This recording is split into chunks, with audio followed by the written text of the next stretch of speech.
When will Bitcoin and crypto find its bottom? That's the question we all have right now. In this video, I'm going to answer that for you. But most importantly, I'm going to answer this question.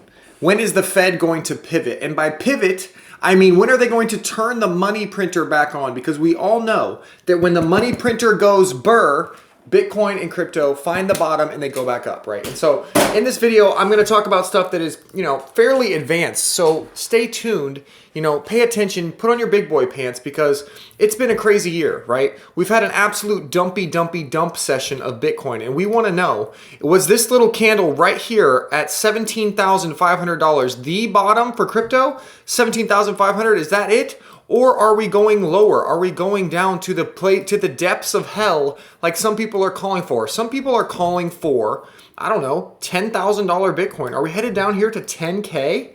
Is that possible? I'm going to answer that in this video. But I'm going to focus on things that actually matter because you want to know, are we going lower so you can buy in, or are we going straight back up to all-time highs to whatever, $200,000?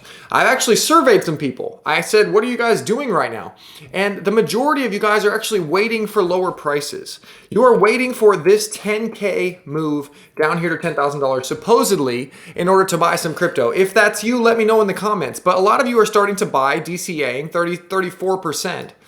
But most of you do not think, 720 votes, most of you do not think that the bottom is in. You think that the bottom is not in. So we're going to figure out in this video, are the crowds correct? Are the crowds of normal people that follow me on Twitter at KaleAbe, shameless plug, go follow me on Twitter. Are the crowds correct or are the crowds incorrect? That's what we're going to find out in this video. All right. So here's my thoughts, guys. I think that everyone is doing this wrong. I think that every single person is focused on, I don't know, they just want to know up or down, up or down. They think it's so simple. They think these markets are so simple. However, these markets are not simple. They are controlled by like 5 or 6 white dudes who show up in this room and they control the Federal Reserve policy. You guys know who the Fed is, right? The Federal Reserve, they make the money printer go burr, right? So what I've been doing is I've been diving into the macro. The macro is what are they going to do with that money printer, basically, right? That's the summary. And so I've been diving into that heavily. So we're going to get into the weeds a little bit here. Let me know. Smash the like button if you enjoy this because I promise you, I've been researching this for hours and hours. That's why I'm not uploading as much, guys. I'm on Twitter a lot. Make sure you follow me here on Twitter. But I'm not uploading as much because this is complicated.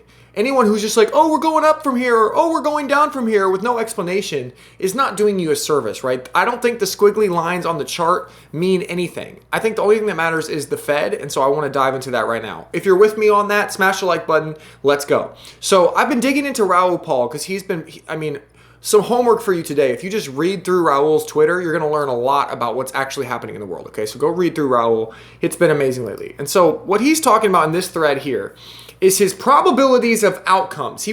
There's different things that can happen, right? I know a lot of you aren't the smartest, right? And you think that there's only one way something can go, right? There's only one, it can only go up or it can only go down. Well, actually there's probabilities. It's like poker, right? If you have a certain hand, right? There's a probability that you win. Maybe you have a really good hand, there's 85% chance. However, there's still a 15% chance that you do not win. And so what he is doing is he is laying out the probabilities for certain outcomes with the Fed and with the macro framework, which is controlling the price of Bitcoin. So the one that he's leaning to, this is his main view, and this is the one I want to talk about in this show, is something that most people are not talking about. Because what I believe is priced in the market is everyone thinks we're going to this 10K, clearly, right? If you look at my survey, everyone thinks the bottom is not in. Everyone thinks that we're going lower, right?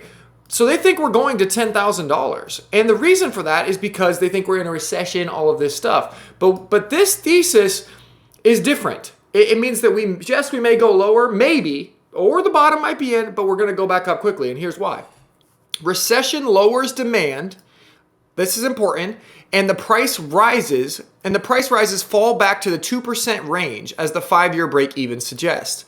The recovery when it comes does see blah, blah, blah, but they're not enough to drive inflation like 2003 and 2008. This is my main view.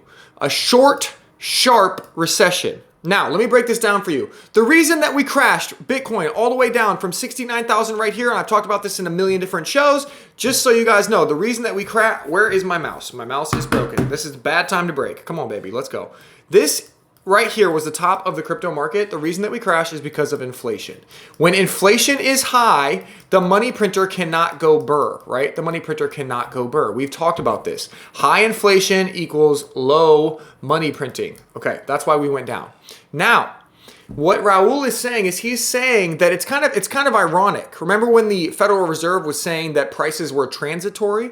Inflation was transitory? What he is saying is that inflation may actually be transitory here because recession lowers demand. So let me talk about that real quick. I have a few examples of demand destruction. These are where people aren't buying things because they see that inflation is so high, their money is not worth anything, so they're not spending as much money, right? So we have Amazon canceling or delaying their warehouse plan, over 16 warehouses this year. That means that people aren't buying as much stuff on Amazon. We have this person saying that wholesale gasoline prices are down 70 cents per gallon since the June peak. Retail is following with the usual lag. What that means is that people see that gas is expensive. Therefore, they're not buying as much gas. Okay? And then here's another one here.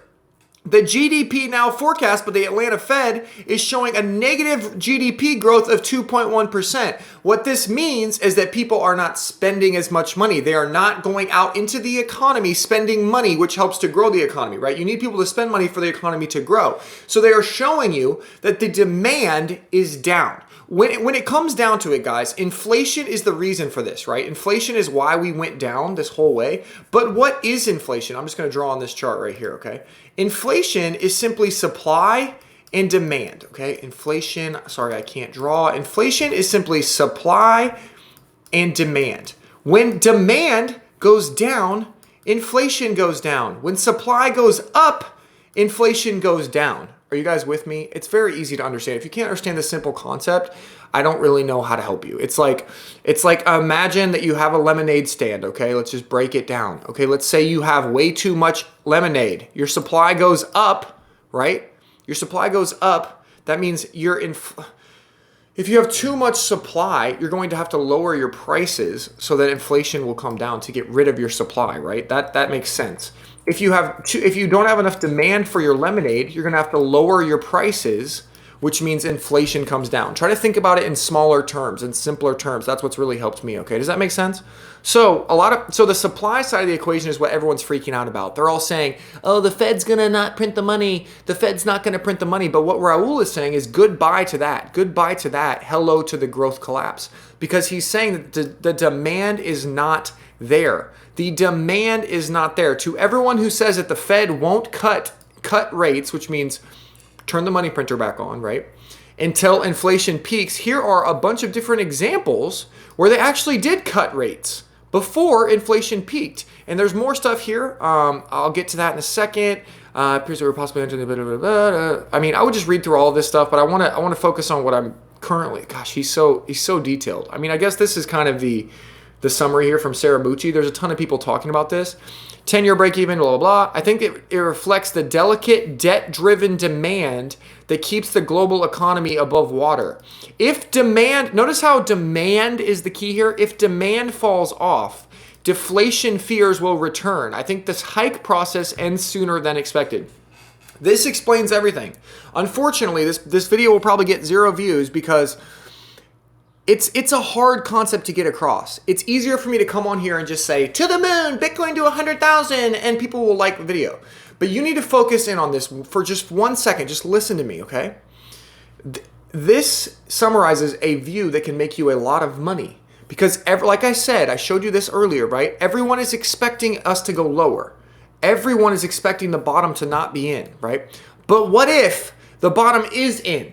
What if we are done with this bullcrap? And one way that I promise you that we will just keep going up from here is if this tweet becomes correct. And what that means is that demand breaks down. People stop buying cars and houses and going out to eat as much. Have you seen this? I've seen this with my friends, right? It seems like it's starting to happen. Demand starts to fall off. People stop buying stuff. Oh, and you have this thing called the bullwhip effect, okay? So when inflation was too high,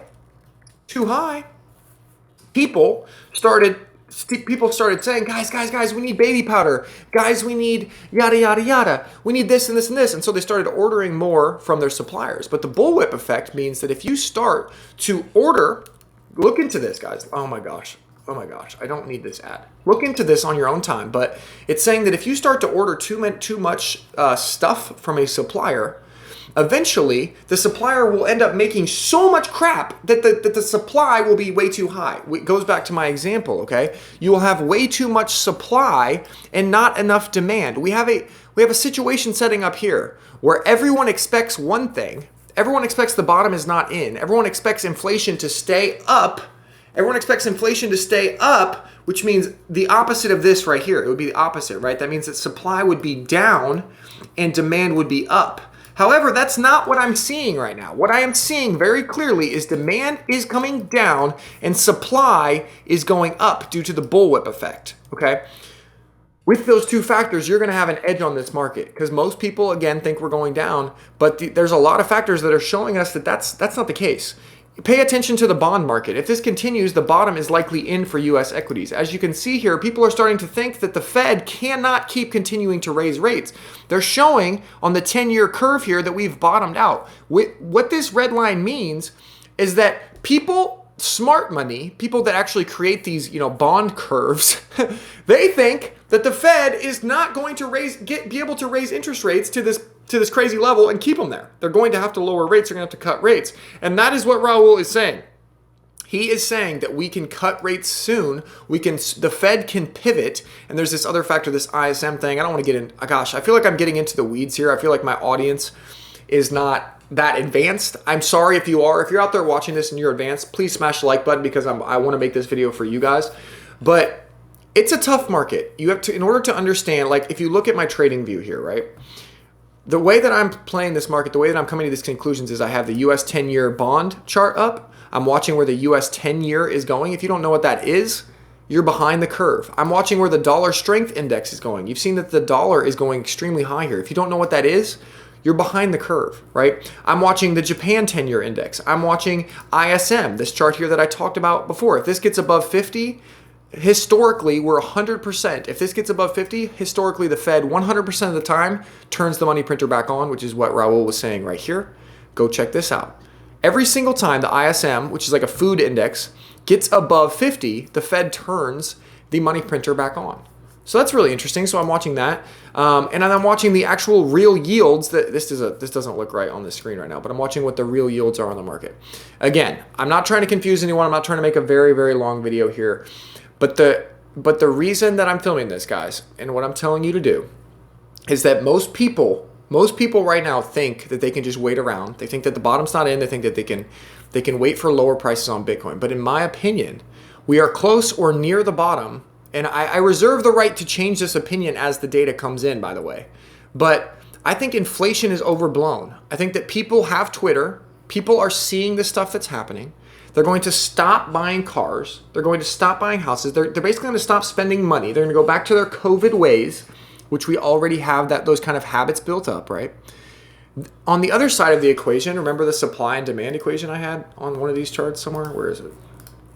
On the other side of this equation, this is the best thing I did so far. I know I'm all over the place here, but this actually makes sense, okay? Supply and demand. We have supply that is headed upwards because over the past few months, everyone was screaming, we need more oil, we need more baby powder, we need more, we need more, we need more. And what that's causing the suppliers to do is to make way too much shit. Okay, so over time, they're going to have way too much stuff on the shelves. They're going to have to lower their prices, which brings down inflation. The demand will still be down because people think we're in a recession. People are scared. People aren't buying. As I showed you here on this survey, people are not buying. People are not spending money. So demand is way down. So that means inflation is going to come down. And the market right now is pricing in very severely that inflation is going to stay up. So if inflation does come down, what does that mean? That means that we came in under expectations, which is good for the markets. And in my opinion, they are selling $19,000 right now for $100,000. At the end of the day, I might be incorrect. Maybe we do go to $10,000, and that's okay. I can live with that. But what I can't live with, right? I can live with a brief dip. Like, this is what's going to happen. I'm just going to show this to you on the chart because I'm sick of I don't know how people make YouTube videos every day because there's not enough to talk about. But like, this is what we're doing here, guys. Look at this, okay? We might go down here to this. We might go to 10,000 if I'm completely wrong about this demand thing. And then we're going to go back to $100,000, okay? then we're going to go to $100,000 eventually. This is going to happen, in my opinion, 95% chance we do this. 95 at least. Bitcoin is going to win. You're not going to kill Bitcoin. You're not going to kill it. You're just not. The government has to print money. We know this. So we know the end of the story. The only thing we don't know is if we're going to go straight to 100K like this, right? Or if we're going to have this little dip right here. I mean, you can't even see it on this chart. Do you see this? This is what we're debating about. This is what endless debate is about right now. This is it. Everyone's like, are we going to 100K now or later? That's all we're talking about, that little dip right there. So you have to ask yourself, after you watch this video, what are you going to do? Are you going to follow along with everybody else who's just simply going to wait for lower prices? And in my opinion, I mean, it's going to be difficult to get down there. If everyone is waiting and everyone thinks the bottom is not in, that's kind of how bottoms are formed, right? That's kind of how it works. So are you going to wait and maybe miss it? There's a chance you miss it, right? I don't know. I don't know what the percent chance is, but there's a chance that you miss this train to 100K because of this little move here. This tiny thing that you can barely see on the screen, there's a chance you miss this train to 100K. Or you could start averaging in right now.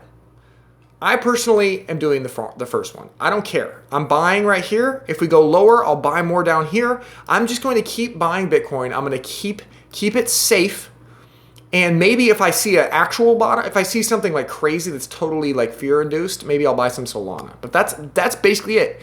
We have a guarantee. I mean, this is an interesting time, guys, to be alive, where you can sit back, you can get 12 different hobbies, you can learn tennis, learn Spanish, hang out with your wife, go on trips, and you can almost guarantee that within 2 to 3 years, based on the fact that our government, like, just go search the debt clock, right? The debt clock, U.S. debt clock. Based on the fact that there is no scenario in which this government does not print money because they have to or they will go bankrupt, right? That's I don't know how people don't understand this. They have to keep printing money or all of this collapses. Every single thing that you and I hold dear, every single thing that keeps us up in the morning, the banks, the dollar itself, the loans, your house, your car, every single thing depends on them printing money, okay? So right now, they're tricking all of us into this mindset like, oh my gosh, it's a recession. Oh no, it's not gonna go up. It's literally just a game, guys. All you have to do is pull up this clock and be a rational human and think to yourself, $30 trillion, we're not ever gonna pay that back by doing the right thing, right? So the only thing that we can do, the only fake thing that we can do is print fake dollars to pay this back. That's the only way. That's the only way. So at the end of the day, we know for sure that we are going up to $100,000 Bitcoin because they have to devalue the dollar. They have to. Okay, we know this. This is a fact. This is what we're basing everything on. And if I'm wrong about this, I'm fine. I'm fine with going broke. That's okay. I'll go broke. Because when I know the end of the game, I play for the end of the game. I do not play for the medium-term game right here. Everyone is playing. Everyone is risking this and higher. They're risking this move, this 5x to your net worth, right? Easily. With Ethereum, it's probably more, but we're just going to stick with Bitcoin here, right? They're risking this for this little dip here, okay? And I'm not really willing to play that game. So I'm buying right here. I'm going to keep buying all summer. I'm going to enjoy my life. I'm going to play tennis. I'm going to hang out with my crew in 2+2 Genesis. Go buy one of these NFTs. You can hang out with me every single day. I'm always in the Discord. We're always chatting. It's amazing. Obviously, it's cheap right now because everyone's scared out of their minds. Everyone's a little wussy and is super scared waiting for lower. I prefer to go against the crowd. I prefer to do what I got to do here and get this thing done. So I'm super, super excited for all of you guys who are watching this. This video probably won't get any views, but I'm going to keep making videos like this if you guys like them and share them. So please share, please like, please do all those things because I want to make videos that are actually valuable to you and actually help you to change your life. Okay, I love you guys. See you soon. Bye.